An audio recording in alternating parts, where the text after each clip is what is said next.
Morning class 11th. This is your computer class. Class in previous lecture we have finished chapter 6 output devices and today we are going to start a new chapter 8 microprocessor.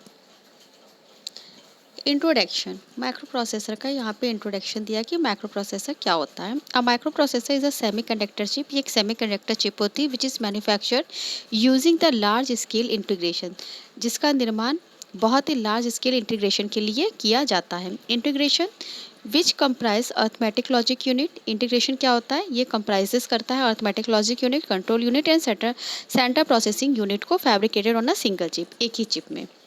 अब यहाँ पे evolution of micro processor दिया है. First generation में 4 bit micro processor that first micro processor वो introduce. ये पहला micro processor था जिसे 1971 में इंट्रोड्यूस किया गया था इंटेल क्रॉप के द्वारा. It was name Intel 4004 as it is was a 4 bit processor. इसका नाम 4004 इसलिए रखा गया था क्योंकि ये 4 बिट प्रोसेसर था. सेकेंड जनरेशन इसमें 8 bit micro processor, the first 8 bit micro processor which could perform the arithmetic and logic operation on a 8 bit word was introduce in 1973 again by Intel के द्वारा ही दोबारा किया गया था. This was Intel 8008 and was the later follow by an improve version Intel 8088. Some others 8-bit processor are Zilog 80 and Motorola M6800. Third generation इसमें 16-bit micro processor था. The 8-bit processor were follow by the 16-bit processor.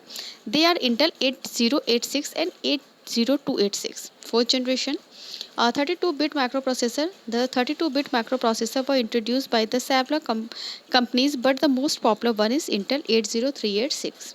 अब आता है Pentium series. Pentium series क्या होती है?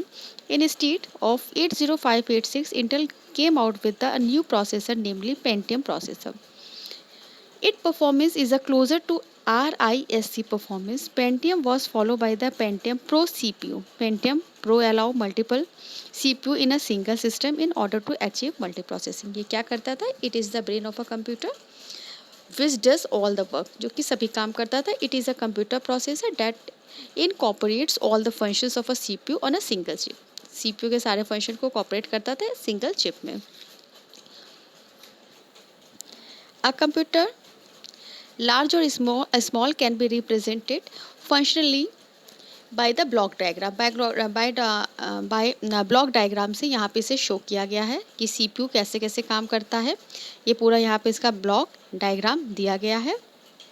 अब इसमें आता है फर्स्ट आपका centre processing unit. Centre processing unit क्या करता है? Center processing unit it's perform the necessary arithmetic and logic operation and control the timing and general operation of the complete system. जो भी आपके necessary arithmetic and logic operation system होते हैं उसको control करता है. इनपुट आउटपुट आप जानते हैं. Input output devices are use for the feeding data. इसको डेटा फीड करने के लिए यूज़ किया जाता है into the CPU. Example of this device are toggle switches, analogue to digital converter, paper tape reader, card reader, keyboard, disk etcetera. The output devices are use for the delivering the result of computation to the outside world. जो भी हमारा processing होता है उसका outside world में जो भी result आता है वो आउटपुट डिवाइसेस के थ्रू आता है. एग्जाम्पल में light emitting diodes, cathode ray tube display, digital to analogue converter, card and paper tape purchases etcetera. अब आते हैं मेमोरी. मेमोरी क्या होती है? It is a store both the instruction to be executed and the data involve. इसमें दोनों ही instruction follow किए जाते हैं, जो भी एग्जीक्यूट होता है प्रोग्राम और जो भी डेटा इन्वॉल्व होते हैं. It is usually consist of both RAMs and ROMs. A microprocessor is an integrated circuit design to the function as the CPU of a microcomputer. अब what is inside a microprocessor? Microprocessor के inside में क्या चीज़ें होती हैं? The microprocessor और CPU read each instruction from the memory. जो भी इंस्ट्रक्शन होते हैं उन्हें मेमोरी में ये रीड करता है, डिकोड इट एंड एग्जीक्यूट. पहले डिकोड होता है देन एग्जीक्यूट होता है. It processes the data as require in the instruction. The processing is in the form of arithmetic and logical operation. The data is retrieve from the memory और taken from an input devices. इसमें data हम retrieve भी कर सकते हैं, data को input devices के through take भी कर सकते हैं. The result of the processing is store in the memory. जो भी रिजल्ट होता है मेमोरी में स्टोर होता है और deliver to the appropriate output devices. और उसको एक अप्रोप्रिएट आउटपुट डिवाइसेस में हम डिलीवर भी कर सकते हैं all as per the instruction, जैसा भी इंस्ट्रक्शन दिया जाता है. बस सिस्टम. अब बस is computing is a set of physical connection, ये फिजिकल कनेक्शन का एक सेट होता है which can be share by the multiple hardware, जिनको कि मल्टीपल हार्डवेयर के द्वारा शेयर किया जाता है component in order to the communicate with one another. The purpose of a bus is reduce the numbers of pathway needed for the communication between the components by carrying out all the communication over a single data channel. In the other word, we can say a system bus is a single computer bus that connect the major components of a computer system and functions of a data bus to carry information and addresses bus to the data mine where it should be sent, and a control bus to determine its operation. अब इसमें first आता है आपका data bus. Data bus क्या होता है? Discuss different types of system buses. Data bus is the most common type of a bus, ये most common type है बस का। It is use to transfer data, इसका इस्तेमाल ट्रांसफर डेटा करने के लिए between different components of a computer. Computer के जो भी डिफरेंट कंपोनेंट्स होते हैं उनके बीच में डेटा ट्रांसफर करता है। The numbers of a lines in the data bus affect the speed of a data transfer between different components. The data bus consists of a 8, 16, 32 or 64 line. The data bus lines are bidirectional. It means that first is CPU can read data, CPU data read करता from the memory using these lines, and second is CPU can write data to the memory location using these lines. अब आता है आपका address bus. Address bus क्या करता है?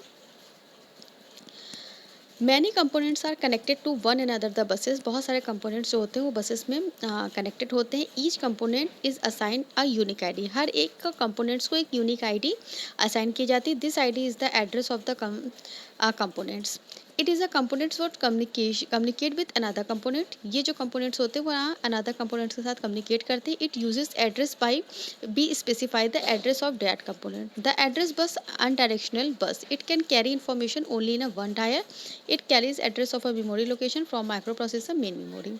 Next आता है आपका कंट्रोल बस। कंट्रोल बस क्या करता है? Control bus is use to transmit different commands और a signal from one components to the another component. जो कंट्रोल बस होता है वो ट्रांसमिट करता है डिफरेंट कमांड्स को single from one components to another components में। Suppose want to read data from main memory, it will use to control is use to transmit control signal. अब जैसे हमें मान लीजिए किसी डेटा को रीड करना है मेन मेमोरी में, तो हम उसके लिए ट्रांसमिट कंट्रोल सिग्नल का यूज़ करेंगे। अब आपका नेक्स्ट है अर्थमेटिक लॉजिक यूनिट। इसमें आपका फर्स्ट है इंटरनल रजिस्टर। ये क्या करता है? Numbers of register are normally included in the microprocessor. These are use to temporary storage of data, instruction and address during the execution of a program, those in the Intel.